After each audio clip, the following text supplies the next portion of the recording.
Bonjour à toute l'Église de l'Espoir, content de vous retrouver. Ce matin, on débute une nouvelle série dans le contexte de la pandémie.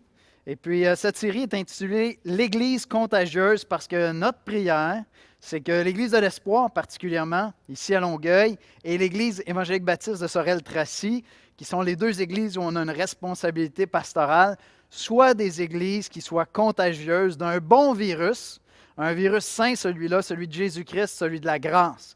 Et c'est notre prière. Cette série concerne l'Église de Jésus-Christ en général, mais particulièrement l'Église locale de l'Espoir, puis l'Église évangélique baptiste de Sorel-Tracy.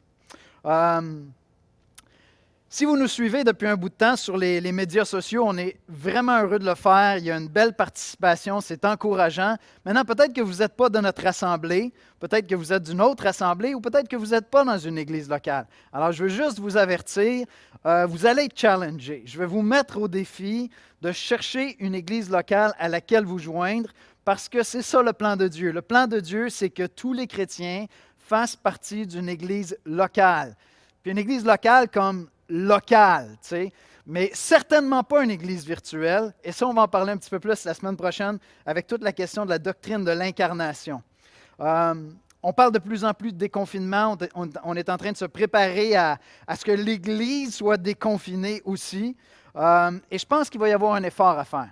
Je pense qu'il va falloir s'investir là-dedans. Ça va nous demander un petit peu d'effort pour sortir à quelque part de notre zone de confort.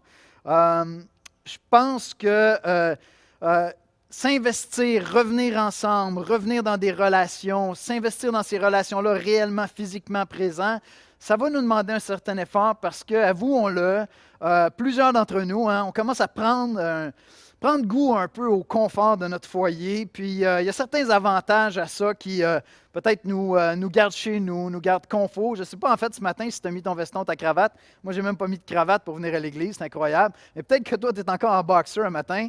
Déjà, tu sais, il va falloir que tu te rases, peut-être tu te brosses les dents pour venir à l'église. Ça va déjà être un morceau. Mais plus sérieusement, je pense qu'il va y avoir un effort à faire. On est comme ça, l'être humain. On peut s'installer confortablement dans nos pantoufles. Et ce n'est pas à ça que Dieu appelle son Église. Le Seigneur Jésus appelle son Église à être littéralement déconfinée, à être présente, parce que c'est ça qu'il glorifie et parce que l'humanité a besoin de voir l'Église littéralement déconfinée. Euh, on a jugé important aussi de faire une série sur l'Église locale, particulièrement sur l'Église de l'Espoir puis l'Église évangélique baptiste de Sorel-Tracy, parce que à travers cette pandémie-là, à travers le confinement, bien, probablement, comme moi, que vous avez passé plus de temps sur Internet qu'à votre habitude. Et on trouve sur Internet entre autres, les ressources de l'Église de l'Espoir, évidemment, mais on trouve aussi plein de bonnes ressources. Puis honnêtement, il y a de très, très bonnes ressources sur Internet.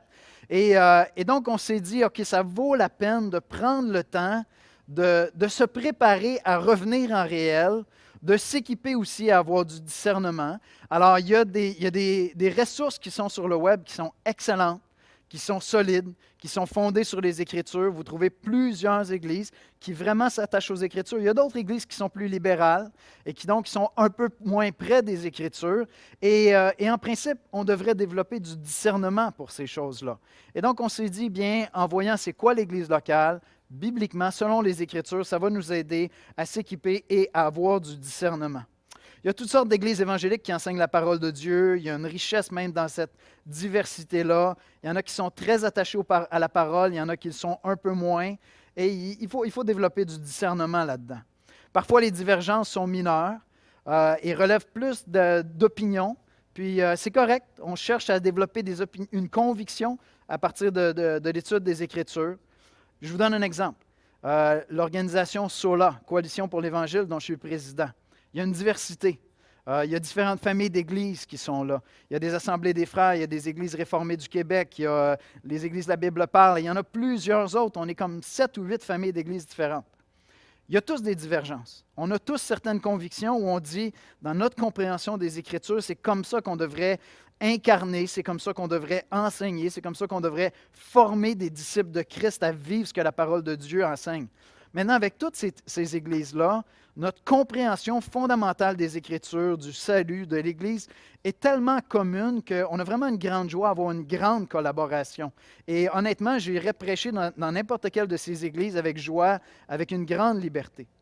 D'autre part, il y a d'autres églises où la relation va être plus une relation de respect. On ne prétend pas avoir toute la vérité, on ne prétend pas avoir toujours toutes les réponses. Et donc, avec d'autres églises, il va y avoir des divergences et ça va être une relation de respect qui va être là. Parce qu'on a des choses à apprendre de tout le monde, évidemment. Mais peut-être que notre collaboration avec ces églises-là va être davantage au niveau des pasteurs, ou si on a des recours à faire avec les autorités civiles, puis on va se sentir libre de le faire, mais il y a des divergences au niveau doctrinal qui peuvent être plus importantes. Donc, on a jugé utile, même important, de prendre le temps au cours des prochaines semaines de voir ensemble quelles sont nos convictions. Chaque Église a ses convictions. Chaque Église a sa culture propre. Chaque Église a sa personnalité.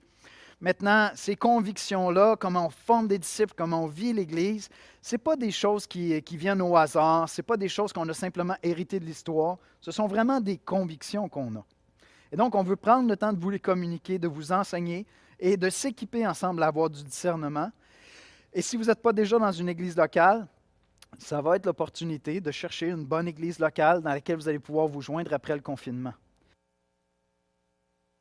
Je suis désolé, je n'arrive pas à me débarrasser de ce petit chat-là au fond de la gorge. Alors, je pense que ça va être bon. Je pense que ça va être un bon exercice. Sortez vos Bibles, étudiez les Écritures. Au fur et à mesure qu'on va enseigner au cours des prochaines semaines, examinez ce qu'on vous apporte. Prenez le temps d'avoir des convictions claires. Puis cherchez une église, si vous n'êtes pas déjà dans une église, cherchez une église qui est selon les Écritures, selon ce que vous en comprenez. Dieu nous a tous donné de l'intelligence et si vous êtes chrétien, vous avez l'Esprit de Dieu, vous avez la parole de Dieu, il y a de bons enseignants qui peuvent vous aider à forger vos convictions et vous joindre à une église qui est selon les Écritures. Puis il y a de la place pour une diversité, il y a des domaines qui relèvent davantage des opinions, puis on respecte cette diversité-là, ce n'est pas un problème. Et il y a même une richesse dans ça. Mais il y a un moment où tu dis non, je pense que ça c'est trop majeur pour bien refléter l'Évangile de Christ, ou je pense que c'est trop majeur pour bien enseigner la parole de Dieu. On veut développer du discernement là-dedans. Ce matin, c'est vraiment une intro qu'on fait. C'est une intro parce que je voulais qu'on prenne le temps de voir à quel point Jésus aime son Église. Tout à l'heure, je reviens sur les notions d'Église universelle, d'Église locale. Je vais clarifier ça un petit peu tantôt, mais on parle un peu plus de l'Église universelle ce matin. Mais ce que je veux qu'on voit ensemble, c'est combien Jésus aime son Église. Il l'aime passionnément. Il l'aime plus que n'importe quel époux a pu aimer son épouse. L'amour le plus romantique, le plus passionnel que vous pouvez imaginer, Christ a davantage d'amour que ça pour son Église. Et donc, c'est important pour nous de saisir ça, de le voir, afin que nous, on puisse regarder l'Église comme Christ la regarde, avec la même grâce, mais avec le même amour aussi. Et donc, ce que je vais faire ce matin, je vais détourner un peu un passage des Écritures de son sujet principal. Il y a plusieurs images dans le Nouveau Testament pour nous parler de l'Église. Celui qui m'interpelle le plus pour me parler de la passion de Christ pour son Église, c'est l'image de l'épouse, l'Église comme une épouse. Et donc, on va aller dans Éphésiens 5. Puis là, lorsqu'Esther va vous lire le passage, certains vont dire « Enfin, Yannick va expliquer ça, ce passage-là, sur la relation de couple. » Vous allez être vraiment déçus ce matin, parce que ça, c'est le sujet principal du texte. Mais derrière, il y a une trame de fond, qui est la relation entre Christ et son Église, qui est vraiment le modèle de nos relations de couple, qui doit vraiment être notre inspiration, parce qu'à quelque part, nos mariages sont là pour refléter la relation entre Christ et son Église. Et c'est de ça dont je veux parler ce matin. Donc, je vous le dis, je ne m'en vais pas sur le sujet principal du passage, je m'en vais sur la trame de fond qu'il y a derrière, et on va aller dans différents textes de la Bible pour aller voir l'amour de Jésus-Christ pour son Église. Et ma prière est toute simple. Ma prière, c'est qu'à travers cette série-là, Dieu ranime la flamme dans ton cœur, ton amour pour l'Église de Jésus-Christ, pour l'Église locale, pour ton Église locale. Et si ce n'est pas le cas, si tu n'as pas une Église locale, que tu en trouves une, que tu te joignes à cette Église-là et que tu l'aimes comme Christ l'aime. On va aller ensemble dans un mot de prière. Seigneur Jésus, je confesse Je confesse, Seigneur, que je n'aime pas toujours ton Église comme toi tu l'aimes. Souvent, Seigneur, je regarde l'Église puis je ne la vois pas justifiée, purifiée de ses péchés à travers ton œuvre à la croix. Je suis tellement conscient des faiblesses de l'Église que je ne vois plus ton œuvre qui a créé l'Église. Je ne vois plus la croix, je ne vois plus la grâce. Je juge ton épouse avec un regard non gracieux, Seigneur. Je le confesse. Je le confesse comme un péché parce que toi, tu l'aimes, Seigneur. Et ma prière est toute simple. Montre-nous ce matin combien tu aimes ton Église, Seigneur. Pas simplement combien tu nous aimes, nous, individuellement, comme chrétiens, mais comment tu aimes le corps de Christ, l'épouse de Christ. Viens parler à nos cœurs, Seigneur. Et si tout ça éveille, ranime des offenses, des blessures, des déceptions, si tout ça vient confronter une mauvaise compréhension de l'Église, une théologie erronée sur ce qu'est l'Église locale, Seigneur, mais que ton Esprit Saint nous parle puissamment à travers ta parole, afin que nous voyions ton épouse comme toi tu la vois, Seigneur. Belle et merveilleuse, glorieuse, Seigneur. On te demande donc de venir parler à nos cœurs ce matin et viens nous parler par ta parole. C'est en Jésus-Christ qu'on te prie. Amen.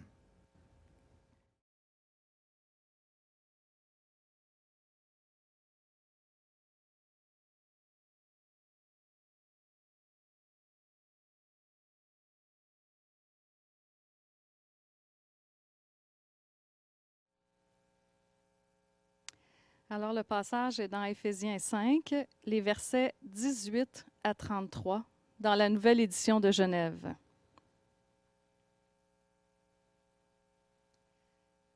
Ne vous enivrez pas de vin, c'est de la débauche.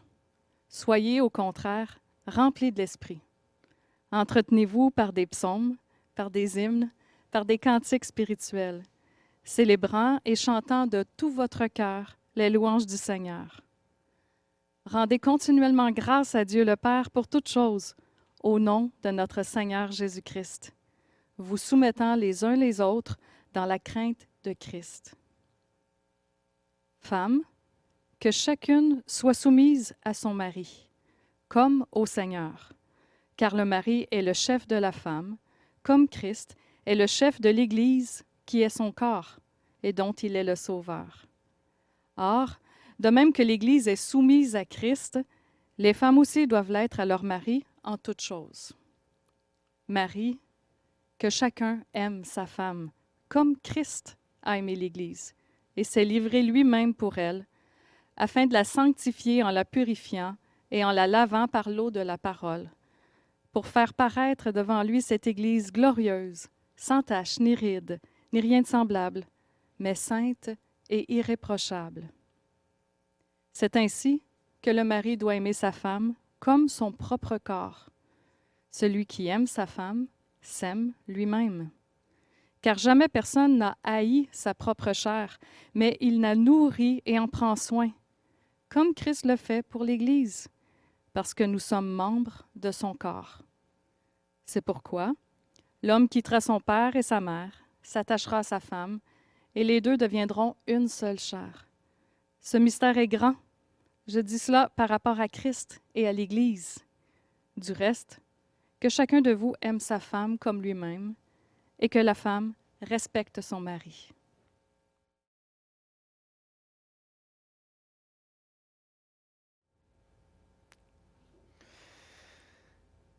C'est intéressant, au verset 22, l'apôtre Paul dit « Ce mystère est grand et je dis cela par rapport à Christ et à l'Église ». C'est pour ça que je vous dis qu'il y a vraiment cette trame de fond-là qui est présente dans le passage. On découvre le sens de nos mariages terrestres. Nos mariages terrestres sont là pour représenter un mariage beaucoup plus glorieux, beaucoup plus grand, beaucoup plus beau, éternel, entre Christ et son Église. Église veut dire l'assemblée de ceux qu'il a appelés, de ceux qu'il a sauvés. Tantôt, j'ai mentionné la notion d'Église universelle puis d'Église locale. Je fais un petit peu de théologie, mais c'est important de le saisir parce que tout ce qu'on va voir dans les prochaines semaines repose aussi sur une bonne compréhension de ça. Évidemment, quand tu es sauvé, quand tu crois en Jésus-Christ, quand tu deviens chrétien, Dieu t'ajoute par ce miracle-là à son Église universelle. tous les chrétiens de tous les temps, en tout lieu, dans tout pays, qui parlent toutes les langues du monde, font partie d'une seule Église, d'un seul corps de Christ. On l'appelle souvent l'Église universelle en théologie. Maintenant, quand on regarde l'Église dans le Nouveau Testament, de temps en temps, il est question de cette Église universelle de tous les temps, de tous les âges, en tout lieu. Mais dans la quasi-totalité des occasions où il est question de l'Église, il est question d'une Église locale. Une Église pour laquelle on peut identifier des pasteurs, une Église qui se situe dans une ville, dans un lieu donné, où les membres de cette Église-là apprennent à se connaître les uns les autres, à avoir des relations les uns avec les autres, à prendre soin les uns des autres. Et donc, c'est pour ça, par exemple, que dans l'Apocalypse, Jésus va s'adresser à 16 églises, alors qu'en réalité, toutes ces églises-là forment une seule église qu'on appelle l'Église universelle. C'est important de le comprendre parce que certains chrétiens tombent dans le panneau de dire « moi, je fais partie de l'Église universelle, ça me suffit. Je n'ai pas besoin que ça se traduise par une église locale. » C'est faux. Ce n'est pas la pensée du Seigneur et souvent, c'est un échappatoire. Pour être bien franc avec vous, souvent, c'est un échappatoire. Peut-être que tu as vécu des choses difficiles dans une église locale. Tu t'es retiré, blessé, tu t'es retiré dans ton coin au lieu peut-être de trouver la force dans la grâce de l'Évangile, dans la grâce de Jésus-Christ, de surmonter ces obstacles-là et de continuer à t'investir et de restaurer des relations par la puissance de l'Évangile. Et donc, peut-être que c'est là que tu es. Je comprends ça régulièrement. Je croise des chrétiens, ils viennent à l'Église, ils viennent chez nous un dimanche matin, ils nous disent « Écoute, ça fait des années que je ne vais pas à l'Église. Maintenant, j'ai la conviction que Dieu m'appelle vraiment à me joindre à une Église locale. » C'est ma prière pour toi si c'est ta situation. Si depuis des semaines, des mois, bien là, évidemment, depuis quelques mois, tu es peut-être dans une espèce de flou artistique de l'Église de la pandémie. Maintenant, à la sortie au déconfinement, trouve-toi une Église locale. Prends le courage de faire confiance à Christ pour pouvoir te réunir avec une Église locale. Dieu utilise plusieurs images, comme je le mentionnais, pour parler de l'Église dans le Nouveau Testament. Il va parler du corps, comme un corps humain avec chacun des membres. Il va parler d'un édifice qu'il va élever. Il va parler d'une famille. Il va parler d'un troupeau dont on serait tous les brebis. Et lui serait le bon berger. Il est le bon berger qui prend soin de nous. Une des images qu'il utilise, c'est vraiment celui de l'amour conjugal entre un homme et une femme qui se marient pour la vie et qui s'aiment et qui apprennent à s'aimer. C'est l'image, personnellement, pour moi, qui me parle le plus d'amour et de passion de la part de Christ. Parce qu'il y a une intimité qu'on trouve dans une relation de couple qu'on devrait trouver nulle part ailleurs. Parce qu'il y a une espèce d'intimité dans cet amour-là passionnel qui est possible, qu'on devrait retrouver nulle part ailleurs. Sinon, dans l'amour que Christ a pour son Église. C'est l'image pour moi qui parle le plus de passion, d'intimité. Alors, voici comment je résumerai l'exposé de ce matin. Et vous allez voir, je vais défiler quand même assez rapidement parce que je voulais prendre le temps de bien mettre la table avec l'introduction. Jésus-Christ a aimé son Église avant la fondation du monde. Il l'a aimée jusqu'à donner sa vie pour elle. J'aime son Église. Je vous répète ça. Jésus-Christ a aimé son Église avant la fondation du monde. Il l'a aimée jusqu'à donner sa vie pour elle. Donc, j'aime son Église. Jésus a choisi son épouse avant la fondation du monde. C'est une des choses vraiment mystérieuses de la Bible, c'est cette idée que Dieu nous a choisis avant la fondation du monde. Peut-être vous connaissez bien le verset qui dit « Il y a beaucoup d'appelés, mais peu d'élus ». Il y a cette idée d'élection, de choix où Dieu nous choisit. Puis je ne vais pas rentrer, vous savez, plusieurs d'entre vous savez que mon penchant dans la compréhension du salut, je suis plus du côté des réformés vraiment, et donc dans ma compréhension de l'élection, oui, je penche plus vers l'interprétation de Jean Calvin. Ce n'est pas là que je m'en vais ce matin. La notion d'élection est présente dans les Écritures, elle est très, très claire. Par exemple, dans Éphésiens 1, donc on est dans Éphésiens 5 ce matin, mais au tout début du livre d'Éphésiens, de la lettre aux Éphésiens, Éphésiens 1, verset 4, « En lui, Dieu nous a élus avant la fondation du monde pour que nous soyons saints et irréprochables devant lui. » Retenez ce verset-là parce que je vais revenir dessus un peu plus loin. « En lui, Dieu nous a élus avant la fondation du monde pour que nous soyons saints et irréprochables. » Il va dire, Jésus lui-même va dire dans Jean 10 au verset 16, « J'ai encore d'autres brebis qui ne sont pas de cette bergerie. Celles-là, il faut que je les amène. Elles entendront ma voix et il y aura un seul troupeau, un seul berger. » Il y a donc cette idée que c'est Christ qui nous appelle, que c'est Christ qui nous choisit. Il va dire dans Jean 15 au verset 16, « Ce n'est pas vous qui m'avez choisi. » C'est étrange parce que dans notre expérience à nous, on l'a définitivement choisi. Dans mon expérience humaine, j'ai choisi de suivre Jésus-Christ. Il m'appelle à me repentir. Il m'appelle à prendre une décision. C'est pour ça que je vous dis, il y a vraiment une part de mystère dans ça. Mais il dit, ce n'est pas vous qui m'avez choisi, mais moi je vous ai choisi. Je vous ai établi afin que vous alliez et que vous portiez du fruit. Et comme je vous dis ce matin, je ne suis pas en train de rentrer dans le débat, est-ce que l'élection se fait sur la base d'une élection pure ou est-ce que Dieu t'a choisi à cause de tes beaux yeux? C'est une petite taquinerie pour mes amis qui sont plus arminiens dans leur interprétation. Ce n'est pas là que je veux aller, du tout. C'est simplement dans cette idée que quelle que soit la base de l'élection, Dieu nous a choisis avant la fondation du monde. Et il y a quelque chose d'extrêmement beau dans ça. Il y a quelque chose qui nous parle de l'amour, de la passion de Christ pour son Église. Je veux dire, Jésus n'était pas mal pris. Il n'est pas allé chercher une église sur des sites d'agences de rencontres ou sur Tinder ou n'importe quoi. Avant la fondation du monde, avant que la terre existe, avant que tu existes, Christ t'avait déjà connu et t'avait déjà choisi. Mais ça va plus loin que ça parce qu'il a choisi son Église, son épouse. Ce n'est pas seulement des individus qu'il a choisis, il a choisi le corps de Christ. Et donc, lorsque j'arrive dans l'Église, quand je croise des chrétiens, puis je reconnais en eux la foi en Jésus-Christ, je suis en train de m'adresser à quelqu'un que Christ a aimé avant la fondation du monde. Il l'a aimé personnellement, intimement, il l'a choisi d'avance. Lorsque j'ai regardé mon épouse personnellement, j'arrivais du monde. Dans le monde, j'avais toutes sortes de plans bizarres pour essayer de rencontrer une fille. Mais quand je suis arrivé dans l'Église, j'ai fait une prière. J'ai dit, Seigneur, je te demande une chose. Et le Seigneur m'a exaucé. Ça aurait pu être autrement, mais j'ai dit, j'aimerais vraiment ça. Fréquenter une fille, puis la marier, parce que mon passé est trop chaotique, puis je n'ai pas le goût de revivre ça. Peut-être que j'aurais pu fréquenter Esther, puis dire, on garde tout ça dans la pureté, parce que, non, finalement. Donc, je ne suis pas en train de dire que c'est impossible, au contraire. Par la grâce de Dieu, c'est ça que j'ai vécu. Mais vous savez quoi? J'ai pris le temps de l'examiner longtemps d'avance. Je la regardais, puis là, on était impliqués dans la jeunesse, puis j'apprenais à la connaître à distance. Je l'ai choisie avant de lui dire, écoute, on irait-tu prendre un petit souper pour jaser un petit peu des rumeurs qui circulent à la jeunesse? Puis là, je voulais faire ma demande pour qu'on commence à se fréquenter. Moi, ça a été quelques mois. Puis honnêtement, je n'aurais pas su patienter plus longtemps que ça. Christ a patienté longtemps. Avant la fondation du monde, il t'a choisi et il a choisi chacun des membres de son Église, chacune des personnes qui composent son assemblée. Et il a été patient, il les a aimés. Il a préparé toutes sortes de choses pour qu'un jour, on arrive à un moment où il t'appelle, tu entends sa voix et tu réponds à l'appel. Alors peut-être que tu es là.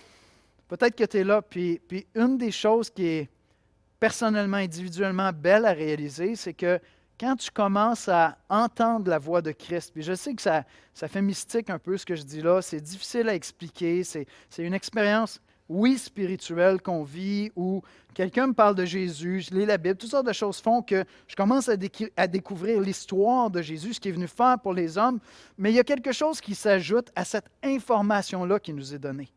Quelqu'un m'annonce la bonne nouvelle de Jésus-Christ, puis c'est plus juste de l'info, il y a quelque chose qui se passe à l'intérieur de moi où l'Esprit Saint commence à m'interpeller. Et je crois que c'est de ça dont il est question lorsque Jésus dit « Elles entendront ma voix ». L'Esprit Saint commence à parler en toi et à t'attirer vers Christ. J'ai personnellement entendu cette voix-là pendant environ 1 an avant de dire « Oui, je le veux ».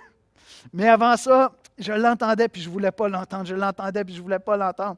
Mais plus je m'approchais du grand jour, plus cette voix-là devenait insistante, puis je vous dirais même séduisante, attirante. Je me disais, je pense qu'il y a un amour véritable qui m'attend là, quelque chose de beau. J'aime, dans le livre d'Osée, dans l'Ancien Testament, il y a vraiment une image qui parle de cette passion. Dans Osée au chapitre 2, versets 16 et 18, Dieu dit en parlant de son Église, Dieu dit, « C'est pourquoi je veux l'attirer et la conduire au désert, et je parlerai à son cœur. » Peut-être que Dieu parle à ton cœur. Peut-être que la voix de Christ se fait entendre à ton oreille. Puis au début, c'était comme « Ah! » Puis là, après ça, tu dis, peut-être que ça pourrait devenir mon meilleur ami. Non, peut-être que ça pourrait devenir l'amour de ma vie, finalement. Puis tu entends cet appel-là. Il dit, là, je lui donnerai ses vignes et la vallée d'Achor. La vigne représente l'abondance, ça représente la richesse, comme une porte d'espérance. Et là, elle chantera comme au temps de sa jeunesse, comme au jour où elle remonta du pays d'Égypte. Et cette espèce de regain de joie de vivre ressemble bien à ce que beaucoup d'entre nous vivons quand on devient chrétien.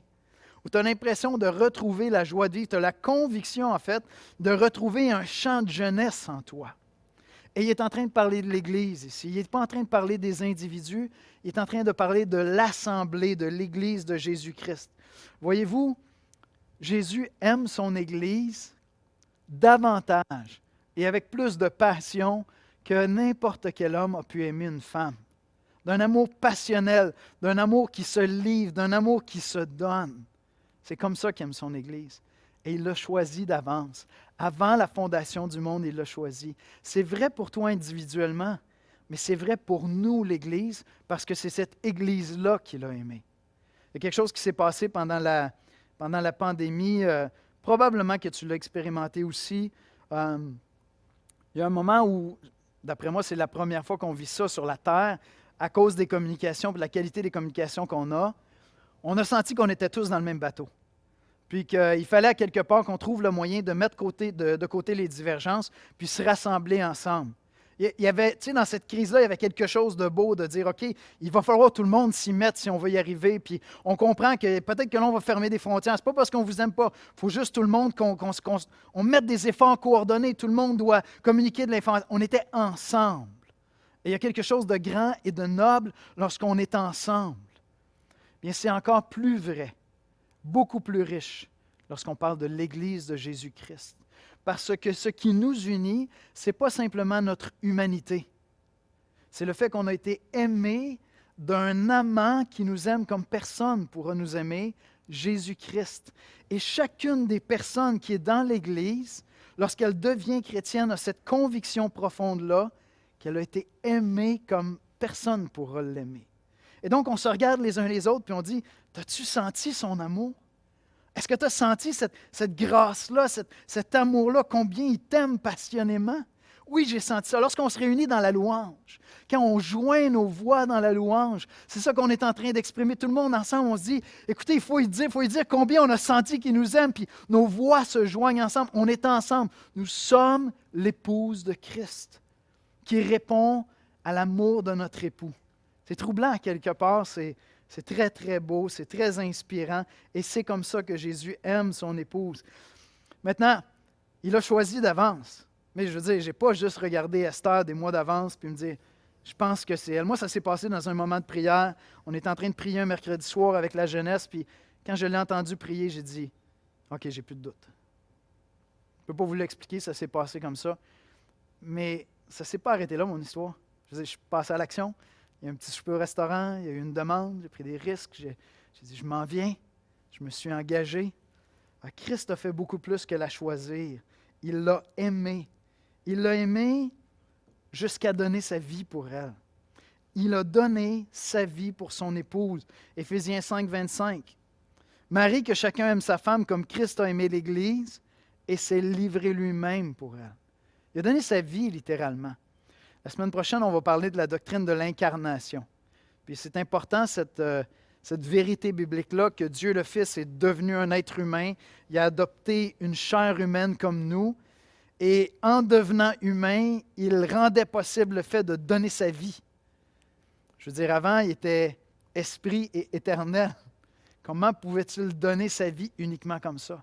Mais il est devenu vraiment un homme, comme un époux pourrait donner sa vie pour protéger sa femme, comme un époux va choisir de donner sa vie pour prendre soin, pour pourvoir, pour être là, pour vraiment l'entourer, vraiment la chérir, vraiment la protéger, donner le meilleur de son énergie pour son épouse. Christ est allé jusqu'à mourir sur la croix. Il a donné sa vie pour son épouse. Ça, c'est un amour passionnel. C'est un amour sans borne. La limite, c'est tout ce que j'ai, mon sang que je vais verser pour toi. Et ça, c'est l'amour de Jésus-Christ pour son Église, pour son épouse. Puis c'est très fort le passage, c'est même à quelque part troublant parce que Paul va dans un langage qui est très, très intime. Non seulement il a donné sa vie pour elle, mais il s'est uni à elle. Il s'est uni à elle d'une intimité plus grande qu'un homme et une femme vont s'unir en devenant une seule chair. Dans Éphésiens 5, versets 28 à 31, c'est ainsi que le mari doit aimer sa femme comme son propre corps. Celui qui aime sa femme s'aime lui-même, car jamais personne n'a haï sa propre chair, mais il la nourrit et en prend soin, comme Christ le fait pour l'Église, parce que nous sommes membres de son corps. C'est pourquoi l'homme quittera son père et sa mère, s'attachera à sa femme, et les deux deviendront une seule chair. Les Saintes Écritures nous disent que lorsqu'un homme et une femme se marient et s'unissent, même dans l'intimité, dans la sexualité, il y a quelque chose qui se passe dans cette union-là qu'on n'arrive pas à saisir uniquement avec des explications biologiques. Il y a quelque chose dans cette intimité-là où ils deviennent une seule chair ensemble. Christ est allé plus loin que ça encore. Esther et moi, on va fêter cette année 28 ans de mariage. Je veux dire, on se connaît de 28 ans de partage, de discussion, d'accrochage, de pardon, de grâce, d'intimité. Je veux dire, à un moment donné, tu deviens vraiment des complices. Tu lis l'autre, tu connais l'autre. Christ est allé plus loin que ça. Il nous a donné son esprit qui vient habiter en nous, qui habite son Église. Dans Romains 8, les versets 9 à 11, voici ce qu'on lit. Pour vous, vous ne vivez pas selon la chair, mais selon l'Esprit, si du moins l'Esprit de Dieu habite en vous. Maintenant, écoutez bien ceci. Si quelqu'un n'a pas l'Esprit de Christ, parce que l'Esprit de Dieu est parfois appelé l'Esprit Saint, parfois l'Esprit de Dieu, parfois l'Esprit de Christ. Si quelqu'un n'a pas l'Esprit de Christ, il ne lui appartient pas, il n'est pas chrétien. Parce qu'il y a une dimension surnaturelle. Il ne suffit pas que je dise « je suis chrétien », il faut que je vive « je suis chrétien ». Il ne suffit pas que je le déclare, il faut que l'Esprit Saint vienne faire sa demeure en moi. Et si Christ est en vous, le corps, il est vrai, est mort à cause du péché, on demeure pécheur à quelque part, mais l'Esprit est vie à cause de la justice. Et si l'Esprit de celui qui a ressuscité Jésus d'entre les morts habite en vous, celui qui a ressuscité Christ d'entre les morts rendra aussi la vie de vos corps mortels, à vos corps mortels par son Esprit qui habite en vous. Quand Paul emploie cette image de l'intimité entre un homme et une femme qui deviennent une seule chair pour nous parler de la relation entre Christ et son Église, ce n'était pas une exagération. C'est qu'en fait, nos unions terrestres sont en deçà, sont moins intimes, sont moins personnelles, sont moins fusionnelles que l'intimité, la relation entre Christ et son Église, parce qu'il nous donne son esprit qui vient habiter en nous. Je ne peux pas faire ça pour mon épouse.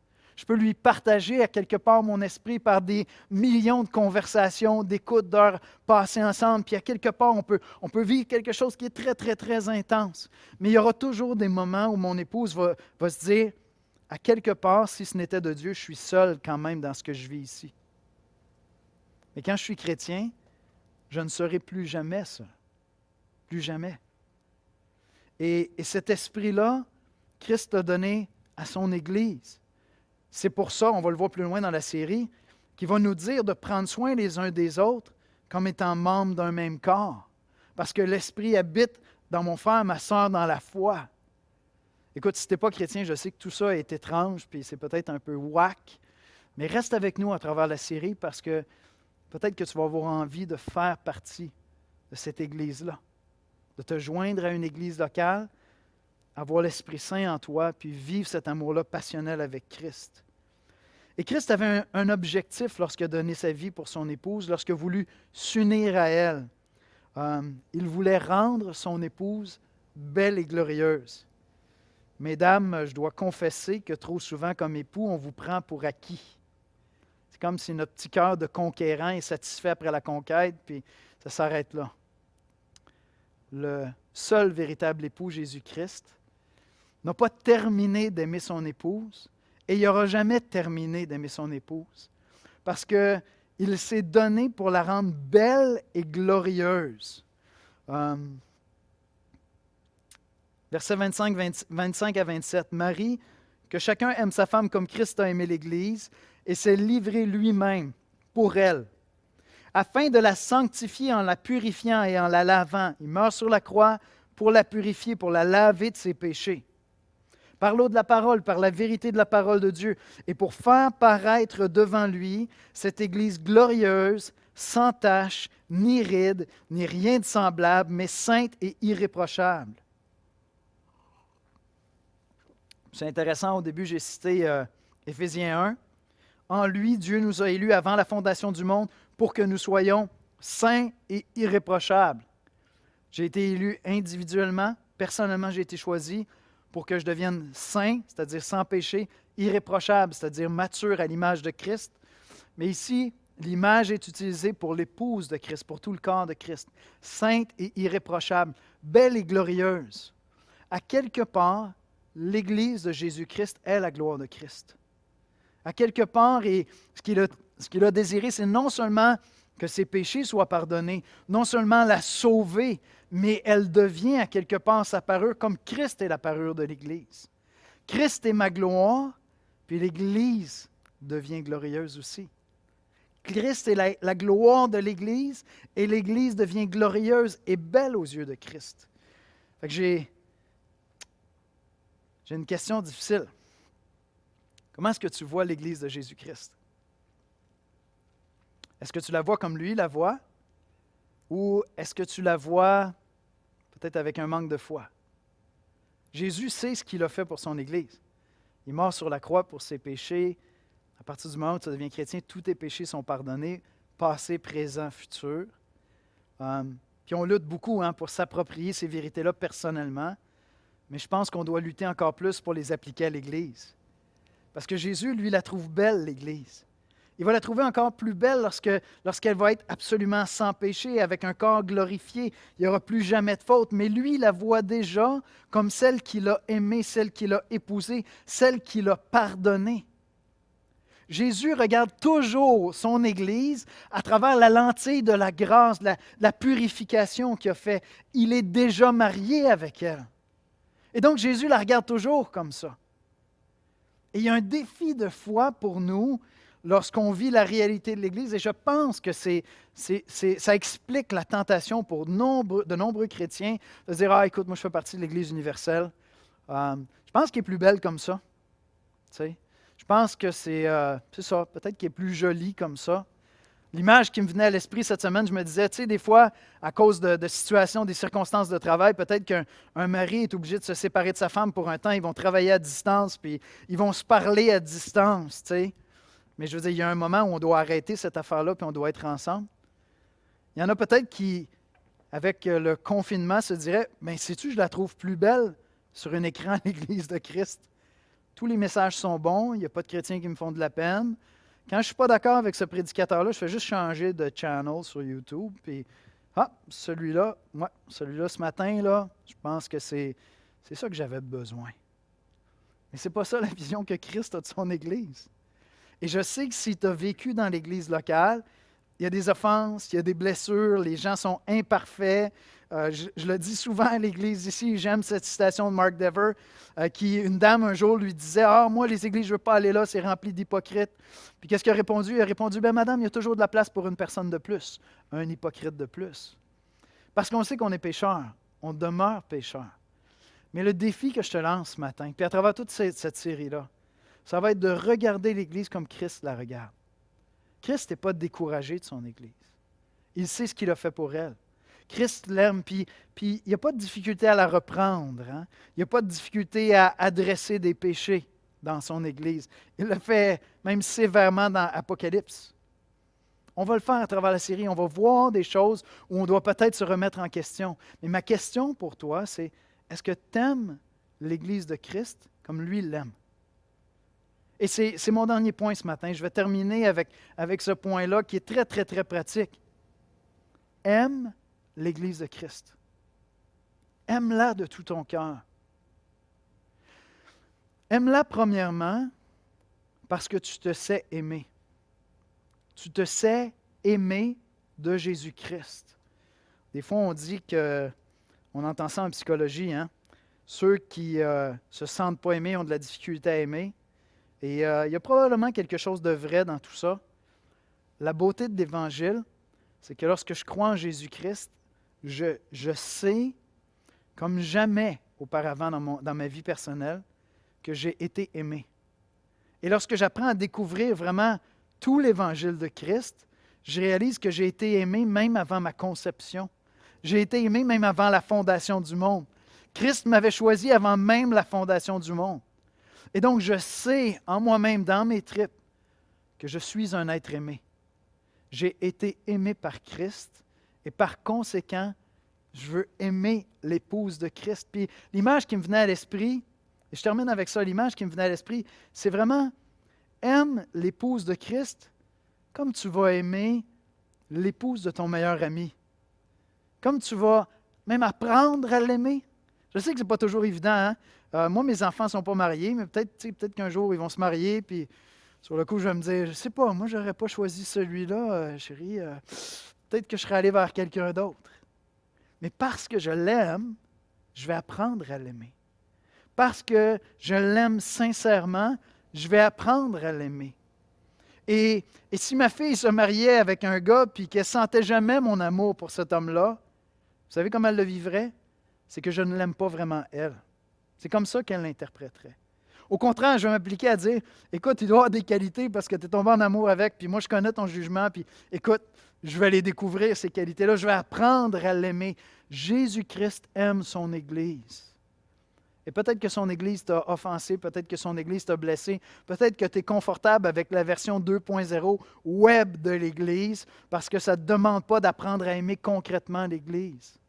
Mais ce que je te dis, c'est aime-la comme Jésus-Christ l'aime. Il l'a aimée jusqu'à donner sa vie pour elle. Aime-la parce qu'il l'a choisie et il a choisi chacun des membres de son Église. Aime-la parce qu'il a donné sa vie pour elle. Tu es appelé en retour à donner ta vie, toi aussi, pour les frères, pour les sœurs. Et ça se passe concrètement ensemble, en sortant du confinement. Le pasteur Michel, tantôt, il a dit, en s'invitant les uns et les autres à prendre des barbecues ensemble. On se déconfine, puis on va se voir, puis on va s'aimer, puis on va prendre soin les uns des autres. Il y a quelque chose d'urgent dans l'appel que je suis en train de te lancer ce matin. Ce matin, avant de m'en venir, je lisais des informations, puis ça m'a vraiment attristé. J'ai vu que, selon certaines statistiques, en Colombie-Britannique, pendant les mois de mars et avril, il y a eu une augmentation des overdoses d'opioïdes pendant le confinement de 40 %. Donc, il y a eu 229 décès attribués à des overdoses d'opioïdes. Et ça, c'est 40 % de plus que l'année dernière. On n'a pas toutes les explications. Mais il y a une partie de ces explications-là qui sont liées au confinement parce qu'il y a des gens qui désespéraient d'être seuls, puis ils ont perdu la tête, et c'est ça qui s'est passé. On va voir ensemble la semaine prochaine la doctrine de l'incarnation, cette vérité-là qu'on est des êtres incarnés. L'Église est appelée à sortir de son confinement. Et peut-être que toi, tu es confortable. Peut-être que finalement, tu es assez bien dans ton salon. Mais ce n'est pas ton appel si tu fais partie de l'Église de Jésus-Christ. Ton appel, c'est de sortir du confinement et d'aimer l'Église. Puis peut-être tu dis, oui, mais elle m'a fait tellement de mal parfois, l'Église. Mais Jésus l'aime. Jésus l'aime. Et on va voir ensemble qu'à travers même les offenses qu'on trouve dans l'Église, Christ est en train de faire une œuvre belle et glorieuse en nous. Et donc, je t'invite à aimer l'Église de Jésus-Christ concrètement, localement, intentionnellement, vraiment, parce que Jésus l'aime. On va prier ensemble. Seigneur Jésus, on vient dans ta présence ce matin, parce que toi, tu n'es pas pris par nos écrans, tu es avec chacun d'entre nous dans nos salons, dans nos maisons. Tu es avec nous ici ce matin alors qu'on est pour une première fois depuis des semaines, vraiment en live. Seigneur Jésus, je te confesse encore une fois qu'il m'arrive de ne pas la trouver aussi belle que toi tu la trouves, ton Église, de ne pas l'aimer aussi passionnément que toi, Seigneur. Et pourtant, Jésus, tu sais que j'aime ton Église. J'aime ton Église locale, celle à qui je peux donner des noms, des prénoms, des visages, des relations, des amitiés, des défis, des conflits, des difficultés, un service, une mission ensemble, Seigneur. J'aime ton Église locale, Seigneur. Apprends-nous à aimer ton Église comme tu l'as aimé, Jésus. Seigneur, parce que tu l'aimes et parce que le monde a besoin de voir une Église contagieuse, remplie d'amour par la puissance de l'Évangile de Jésus-Christ. Et c'est en ton précieux nom qu'on prie, Jésus. Amen.